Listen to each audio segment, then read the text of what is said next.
بسم اللہ الرحمن الرحیم.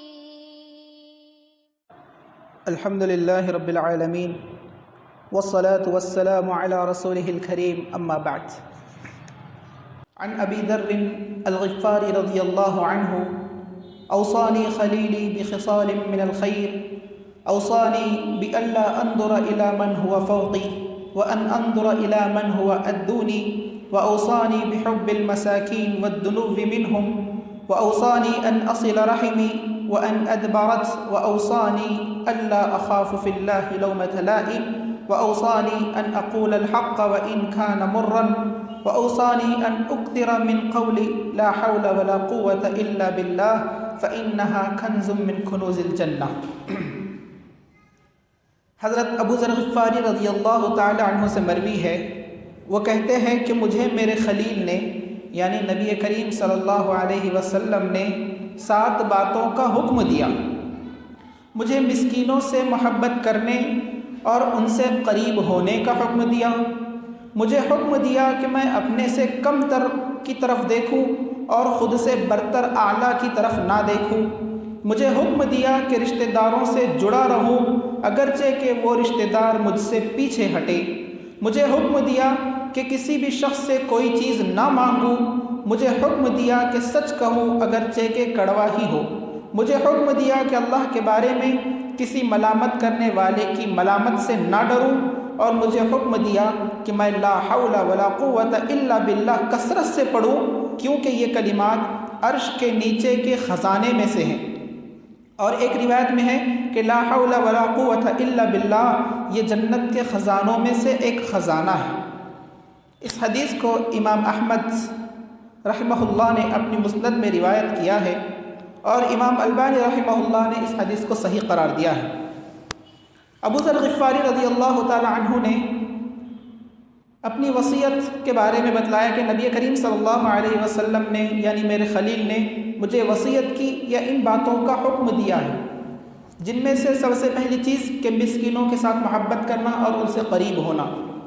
مسکین ایسے شخص کو کہتے ہیں جس کے پاس تھوڑا سا مال ہو لیکن وہ مال یا وہ چیزیں اس کے لیے اور اس کے گھر والوں کے لیے کافی نہ ہو.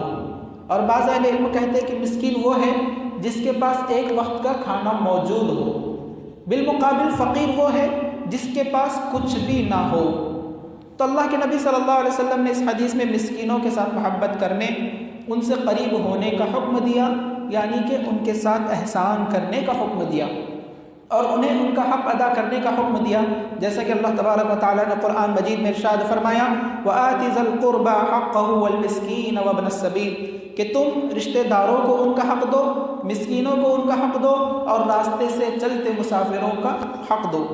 پھر دوسری چیز اللہ کے نبی صلی اللہ علیہ وسلم نے جو وصیت کی، نصیحت کی، وہ یہ ہے کہ تم اپنے سے کم تر لوگوں کو دیکھو، اپنے سے بڑے اوپر والے لوگوں کو نہ دیکھو.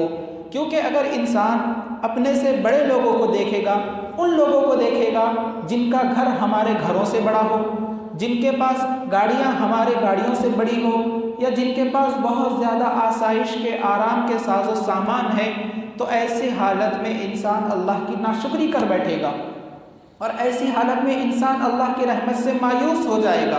تو یہ 2 چیزیں بھی حرام ہیں، مایوس ہونا اللہ کی رحمت سے یہ بھی حرام ہے، اللہ کی ناشکری کرنا یہ بھی حرام ہے.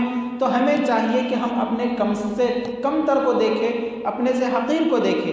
اگر ہمارے پاس اچھا گھر ہے تو ہم ان لوگوں کو دیکھیں جو کہ جھوپڑیوں میں رہتے ہیں تاکہ ہم اللہ کا شکر ادا کریں. ہمارے پاس گاڑی ہے تو ہم ان لوگوں کو دیکھیں جن کے پاس گاڑی نہیں، کچھ بھی نہیں ہے، تو یہ اللہ کی شکر گزاری کا باعث بن سکتا ہے. لیکن اگر ہم اپنے سے بڑے گھر والوں کو، بنگلے والوں کو، گاڑیاں والوں کو دیکھیں گے تو ایسی حالت میں ہم اللہ کی ناشکری کر سکتے ہیں. تو اللہ کے نبی صلی اللہ علیہ وسلم کی ایک دوسری حدیث ہے جیسا کہ اللہ کے نبی صلی اللہ علیہ وسلم نے ارشاد فرمایا انظروا الی من هو اسفل منکم ولا تنظروا الی من هو فوقکم کہ اپنے سے نیچے والوں کو دیکھو، اپنے سے اوپر والوں کو نہ دیکھو. فهو اجدر الا تزدروا نعمت اللہ کیونکہ یہی چیز لائق ہے کہ تم اللہ کی نعمتوں کو کمتر اور حقیر نہ سمجھو. پھر تیسری چیز اللہ کے نبی صلی اللہ علیہ وسلم نے جو صحابی رسول کو نصیحت کی وہ یہ کہ صلہ رحمی کرو، رشتہ داروں کے ساتھ جڑو اگرچہ کہ وہ تم سے قطع تعلقی کر رہے ہو۔ رشتہ داری کو نبھانا اصل میں اسی کا نام ہے کہ رشتہ دار ہم سے کٹ رہے ہو، ہم سے بھاگ رہے ہو، ہم سے رشتہ توڑنا چاہ رہے ہو، لیکن ہم ان سے رشتہ جوڑنا چاہ رہے ہیں، ایسی حالت میں بھی ہم ان کے قریب ہو رہے ہیں، یہی رشتہ داری ہے۔ ورنہ احسان کی وجہ سے، کسی لالچ کی وجہ سے، دنیاوی اغراض پورے کرنے کے لیے ہم رشتہ داری کو باقی رکھیں، یہ رشتہ داری نہیں کہلاتی۔ تو اللہ کے نبی صلی اللہ علیہ وسلم نے رشتہ داری کو جوڑنے کا حکم دیا، اگرچہ کہ رشتہ دار ہم سے بھاگ رہے ہو، دور ہو رہے ہو اور کٹ رہے ہو، کیونکہ رشتہ داری ایک ایسی چیز ہے کہ صلہ رحمی ایک ایسی چیز ہے جو بندے کے، مسلمان کے ایمان کی علامت ہے۔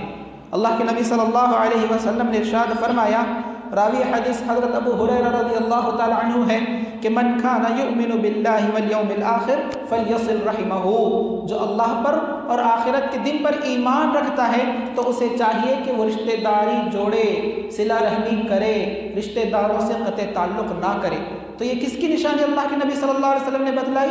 ایمان والوں کی، جو کہ اللہ پر بھی ایمان رکھتے ہیں اور آخرت پر بھی ایمان رکھتے ہیں۔ پھر آگے اللہ کے نبی صلی اللہ علیہ وسلم نے فرمایا کہ کسی کے سامنے ہاتھ نہ پھیلاؤ، کسی سے مانگتے نہ پھرو، یہ اللہ کے نظر میں، نبی صلی اللہ علیہ وسلم کی نظر میں، شریعت کی نظر میں بھیک مانگنا ناپسندیدہ ہے، اور اللہ کے نبی صلی اللہ علیہ وسلم نے اسے منع بھی کیا ہے اور حکم دیا ہے کہ تم بھیک نہ مانگو، جتنا ہو سکے مزدوری کرو، کام کرو اور کماؤ۔ تو بھیک مانگنا شریعت میں مکروہ ہے، ناپسندیدہ ہے۔ پھر اللہ کے نبی صلی اللہ علیہ وسلم نے فرمایا سچ کہو، حق بات کہو، اگرچہ کہ حق کڑوا ہی کیوں نہ ہو۔ یعنی اس حدیث میں اس بات کا بھی حکم دیا گیا ہے، انسان چاہے کون سی ہی بات کیوں نہ ہو، کسی بھی معاملے میں کیوں نہ ہو، ہمیشہ حق کہے، سچ کہے، کیونکہ سچ ہی ایک ایسی چیز ہے جس کے بارے میں نبی کریم صلی اللہ علیہ وسلم نے ارشاد فرمایا، الصدق ینجی والکذب یہلک، کہ سچ نجات دلاتا ہے جبکہ جھوٹ ہلاک کر دیتا ہے۔ پھر اللہ کے نبی صلی اللہ علیہ وسلم نے فرمایا، ملامت کرنے والے کی ملامت سے نہ ڈرو، یعنی جب تم حق کہو گے تو ظاہر سی بات ہے لوگ تمہیں تانے دیں گے، لوگ تمہیں ستائیں گے، لوگ تمہیں اذیتیں دیں گے، ملامت کریں گے، تو اللہ کے نبی صلی اللہ علیہ وسلم نے فرمایا حق کہو اگرچہ کہ کڑوا کیوں نہ ہو، اور تم لوگوں کی ملامت سے، لوگوں کے تانوں سے، لوگوں کے ڈر سے حق کو نہ چھوڑو، حق بات کہنے کو نہ چھوڑو، سچائی کو نہ چھوڑو۔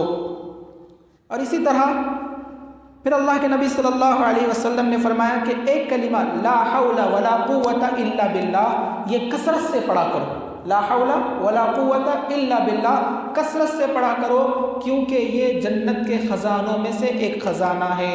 یہ آخری چیز اللہ کے نبی صلی اللہ علیہ وسلم نے جو فرمائی ہے وہ ذکر پر دلالت کرتی ہے، یعنی تم اللہ کے ذکر ہمیشہ کرتے رہو، اللہ کے ذکر سے اپنی زبان کو ہمیشہ تر رکھا کرو، اور یہ ذکر خاص طور سے کیا کرو کہ کثرت سے پڑھو لا حول ولا قوت الا باللہ، کہ کیونکہ یہ کلمہ جنت کے خزانوں میں سے ایک خزانہ ہے۔ آخر میں اللہ سے دعا ہے اللہ تبارک و تعالی حدیث کو سمجھنے، اس پر عمل کرنے کی توفیق عطا فرمائے۔ آمین۔ وآخر دعوانا ان الحمد للہ رب العالمین۔